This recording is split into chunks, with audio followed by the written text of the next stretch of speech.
많은 분들이 또 그 생각을 못 하시고 이때가 마지막으로 가족여행을 갈 수 있을 때라고 생각하시는 경우가 많으세요. 절대 가시면 안 됩니다. 이 시기를 정말 잘 보내면 초등 때 좀 부족했던 거 충분히 만회할 수 있는 타이밍입니다. 초등 결정론은 틀렸습니다. 유쾌한 말.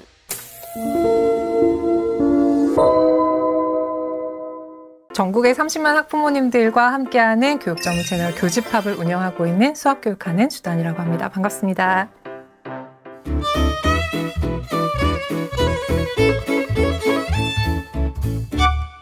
선생님, 네. 저는 수학 선생님들 볼 때마다 늘 궁금했습니다. 네네. 어떻게 수학을 좋아할 수가 있죠? 언제부터 그렇게 수학을 좋아하셨나요? 저는 선생님을 잘 만났고요. 그리고 또 그 선생님을 통해서 제가 많이 강조하는 작은 성취들을 많이 이뤘던 것 같아요. 물론 초등 때도 뭐 기본적인 건 했습니다만 수학을 본격적으로 좋아하기 시작한 거는 중등이었던 것 같아요. 네, 그래서 중등 때 시작해도 늦지 않다라는 메시지를 꼭 전달드리고 싶다는 생각이 들었어요. 네, 요즘 초등 결정론이라는 말 굉장히 많이 나오고 있잖아요. 초등 때 뭔가 잘못되면 중고등은 희망이 없다. 근데 그거 절대 아니라는 게 바로 저입니다. 네.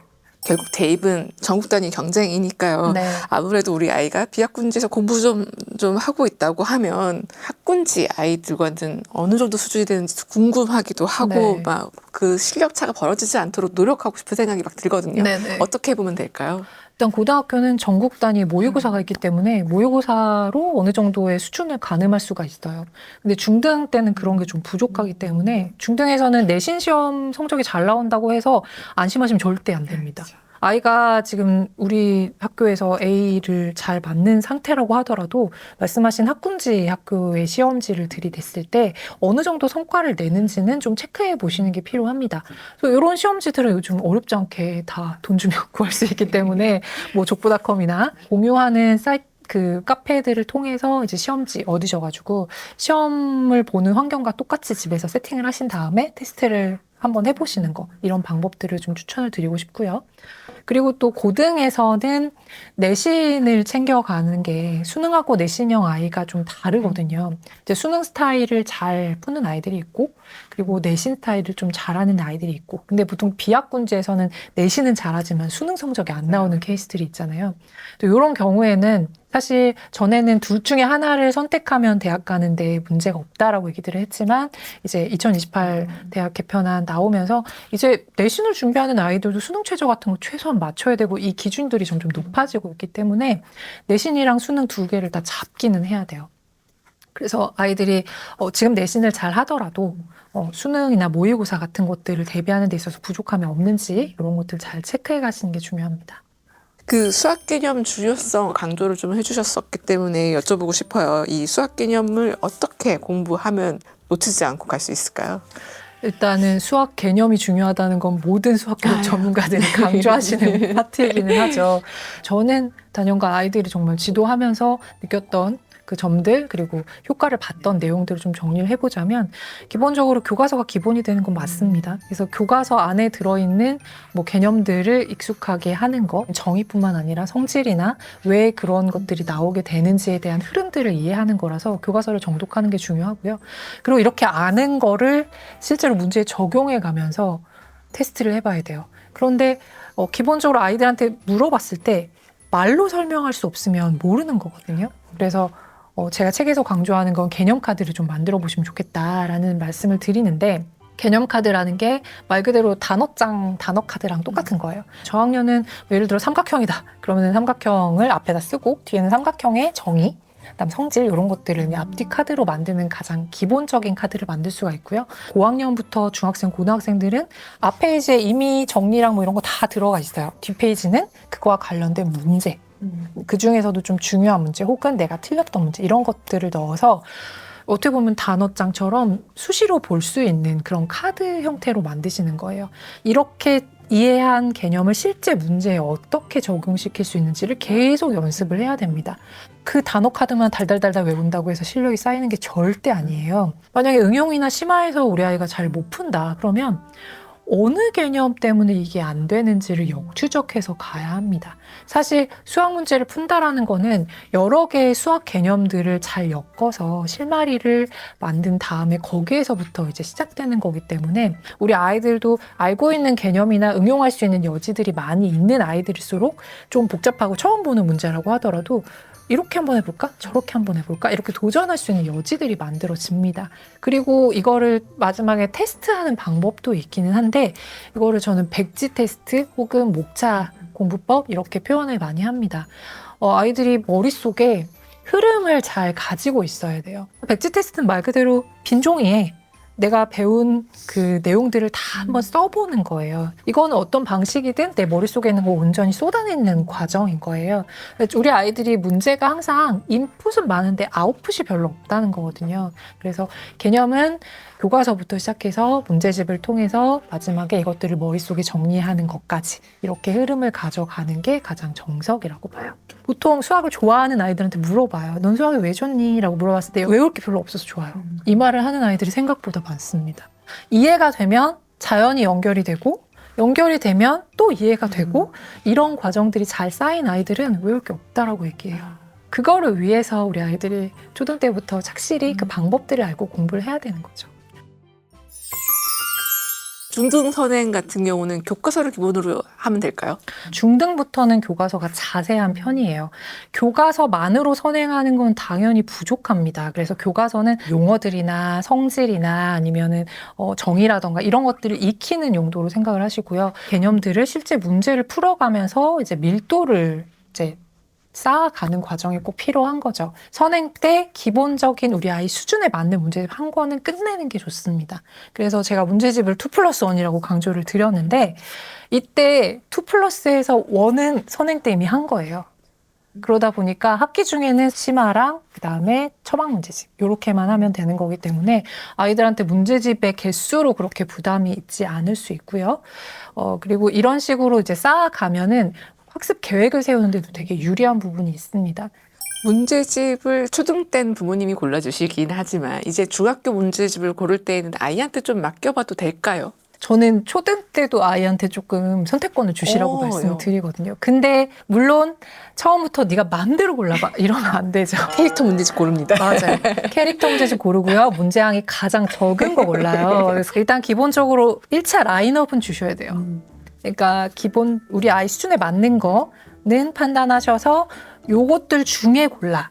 요 정도는 하실 수 있죠. 그렇다면 우리 아이 수준에 맞는 문제집이라는 게 뭔데 이런 기준이 있으셔야 되잖아요.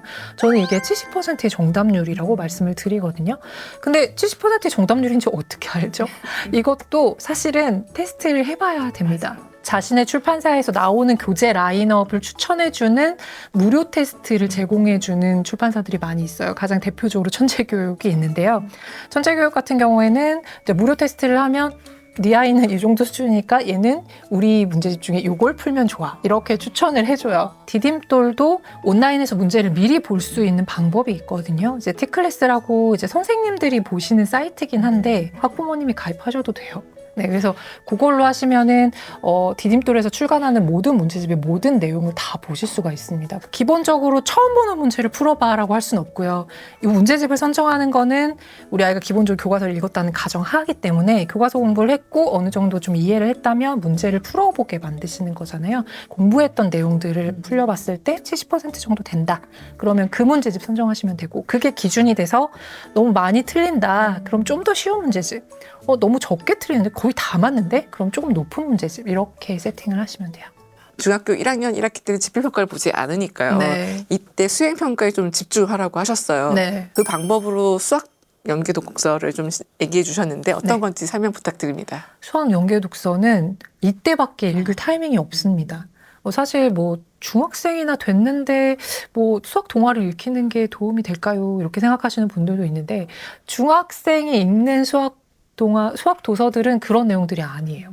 기본적으로 수학 개념을 이해시키기 위해서 스토리를 엮은 것들이라서 조금 결이 다릅니다. 이게 공부의 연장선이라고 생각하고 공부의 대체라고 생각하면 아이들이 그래도 할 만하거든요. 그래서 중1 때는 뭐 교과서 읽고 문제집 푸는 것도 중요하지만 이런 것들을 한번 선행학습 측면에서 읽히는 것도 괜찮다. 그래서 제가 추천하는 그 시리즈가 있는데 수학자가 들려주는 땡땡 이야기 시리즈예요. 근데 이게 자음과 모음이라는 출판사에서 나온 건데 60몇 권이거든요. 제가 이 말씀을 드리면 사야 되나? 전집을 초등 때 그렇게 실패하셨으면서 그런 생각들을 하세요. 또 좋다고 하니까. 그렇죠. 절대 사지 마세요. 아. 네, 이거는 모든 도서관에 다 있습니다. 그리고 제가 이 말씀을 드리면 강연 때 다들 빵빵 터지시는데 아무도 안 빌려가요. 아무도 안 빌려가기 때문에 그냥 가서 빌리실 수 있어요. 네. 예를 들어서 피타고라스가 들려주는 뭐 피타고라스 정리 이야기 뭐 이런 책이라고 하면 그 안에서 피타고라스의 정리를 설명하기 위한 기초 개념부터 쭉쭉 다 나오거든요. 그래서 그 기본적인 피타고라스의 정리뿐만 아니라 이게 만들어지기 시작한 뭐 삼각수라던가 이런 거부터 시작을 하기 때문에 아이들이 뭐 학년을 넘어서서 아래 학년에서 내가 모르고 넘어왔던 게 있다면 후행의 개념이 되는 거고요. 그리고 지금 학년이라면 현행이고 그리고 우리 앞으로 배워야 될 내용이 들어있다면 그거는 선행의 측면이기 때문에 책 한 권으로 관련된 내용들을 다 배울 수가 있어요. 기본적으로 이런 것들을 많이 읽다 보면 배경 지식이 쌓아지는 건 첫 번째고요. 두 번째는 읽는 연습이 되고요. 세 번째는 쓰는 연습이 됩니다. 그렇기 때문에 수행평가 측면에서 굉장히 권장을 드려요. 많은 중학교에서 수학 수행평가 항목들을 결정을 하시는데 수학 도서를 읽고 독후감 쓰고 발표하고 이런 거는 기본이었고요. 거기다가 뭐 UCC를 만든다, 수학 신문을 만든다, 뭐 이렇게 좀 다양했어요. 근데 그것들을 다 관통하는 게 기본적으로 읽고 쓰는 능력이기 때문에 기왕에 우리 학습에 도움되는 내용들이 읽는다면 그걸 가지고 이제 수행평가 준비도 할 수 있다면 더 좋겠죠. 그 중학교 3학년 2학기 기말고사가 끝나면 11월 초로 겨울방학까지 한 4개월의 시간이 남는데요. 이때가 고등선행을 할 수 있는 네. 아주 좋은 시기라고 하셨습니다. 역전할 수 있는 거잖아요. 그 역전의 용사들 어떻게 가능한 건지 알려주세요. 중학교까지 제대로 수학 공부를 해본 적이 별로 없다. 그런 아이들조차도 3학년 2학기 기말고사를 보고 나면 실감이 돼요. 내가 이제 고등학생이 되는구나. 그리고 고등학생이 되면 이제 바로 입시구나. 이런 생각들을 누구나 하기 때문에 아주 공부를 포기한 아이가 아니라면 도와주셔야 되는 거죠. 의지가 있을 때. 그래서 요 4개월의 시간을 정말 알차게 보내는 게 매우 중요한데요. 근데 많은 분들이 또 그 생각을 못 하시고 이때가 마지막으로 가족여행을 갈 수 있을 때라고 생각하시는 경우가 많으세요. 유럽 가자마자. 맞아요. 그래서 초등 때부터 이때 적금 들어놨다가 이때 이제 만기 돼서 가시는 분들이 맞아요. 있으시거든요. 아니요. 절대 가시면 안 됩니다. 그거는 수능 보고 나서 가셔도 충분하다.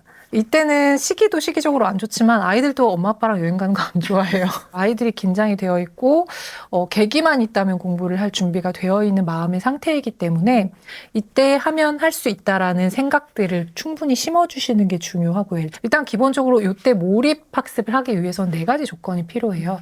일단 첫 번째는 가능한 목표를 세우시는 게 가장 중요하고요. 그리고 두 번째는 이때 시행착오를 겪으면 안 돼요. 이때 시행착오를 겪어서 이렇게 해봤는데 이 방법이 공부가 안 돼. 이 방법으로 해야 돼. 그러면 시간을 버리게 되는 거잖아요. 시행착오 겪지 않도록 세팅이 되어 있어야 돼요. 그리고 세 번째는 충분한 시간이 있어야 됩니다. 겨울방학이니까 수학 공부를 하는 시간을 하루에 언제라고 박아두시고 예외를 만드시면 안 돼요. 그때는 꼭 한다. 그리고 네 번째는 환경이 세팅돼야 되는데 이 환경은 이제 주변의 환경뿐만 아니라 스마트폰 멀리하고 친구들이랑도 너무 오래 어울리지 않고 뭐 이런 약속이 필요해요. 이때 아이한테 현실 가능하게 석 달 동안 고1 1학기 문제집 한 권은 좀 하도록 하자. 그리고 하루에 처음에는 뭐 한 2시간씩만 공부를 하는 걸로 하고 너 좀 익숙해지면 그 다음부터는 뭐 한 30분씩 늘리고 이렇게 해가지고 네가 할 수 있을 만큼 하자. 뭐 이렇게 하고 그 다음 끝냈다면 보상이 좀 있어야 된다고 생각해요. 보상이 학습적으로 도움이 안 된다라고 말씀하시는 분들도 있지만 저는 그 과정을 쌓아서 아이가 이뤄낸 결과에 대해서는 충분히 칭찬해야 된다고 생각하거든요. 그 나이 때 아이들을 갖고 싶은 거 되게 많잖아요. 그리고 그런 것들 하나 이제 경품으로 이렇게 잘 해두시고 아이가 능동적으로 본인의 의지가 있을 때 잘할 수 있도록 지도를 해주시면 좋을 것 같습니다. 이 시기를 정말 잘 보내면 초등 때 좀 부족했던 거 충분히 만회할 수 있는 타이밍입니다. 초등 고학년 때부터 보통 사교육 약간 학원들을 왔다 네. 갔다 하시는 것 같아요. 학원에 가서 상담을 구할 때 어떤 것들을 물어보면 좋을까요? 우리 아이가 어느 위치에 있는지 그리고 우리 아이가 잘 적응할 수 있는 학원인지 결정하시는 게 중요하고 그리고 학원에 가서 상담을 하실 때 전 두 가지를 물어보시라고 합니다. 첫 번째는 이 학원은 개념을 어떻게 설명을 해주시나요? 어떤 과정을 통해서 개념 학습을 하나요? 라고 했을 때 저희는 뭐 이렇게 막 좀 두루뭉술하게 얘기를 한다거나 그거는 문제 풀면서 다 돼요. 이런 식으로 얘기하시는 곳은 조금 피하시는 게 좋다. 왜냐면은 다 개념이 중요하다고 하잖아요. 근데 문제풀이부터 공부시키는 학원은 중요한 게 뭔지 잘 모르는 곳이죠. 그러니까 어떻게 보면 뭐 짧은 시간 내에 빨리 진도를 끝내야 하니까 문제집 끝내는 것만 목적으로 수업을 진행하는 곳일 텐데 학년이 올라가면 계속 빈 구멍으로 올라가게 될 수밖에 없거든요. 두 번째는 모든 학원에서 중등 이상부터는 다 내신 시험을 챙겨주죠. 근데 이 내신 시험의 범주가 지필고사만입니다. 그래서 중간고사, 기말고사 대비해주죠, 당연히. 저는 여기에 시대가 바뀌었으니 서술형도 챙겨줘야 되고 수행평가도 챙겨줘야 된다고 얘기를 해요. 아이들이 수학 수행평가에서 쓰는 걸 잘 못한다고 국어학원, 논술학원에 보내시는 분들이 가끔 있으시거든요. 아니에요.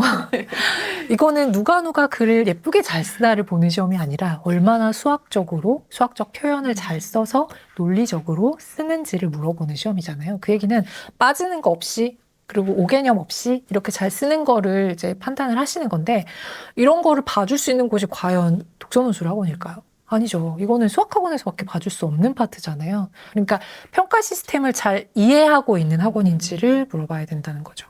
그래서 수학에서 뭐가 가장 중요한지 평가를 잘 받으려면 뭐가 가장 중요한지 이 두 가지를 놓치지 않는 학원을 보내셔야 된다고 말씀드립니다.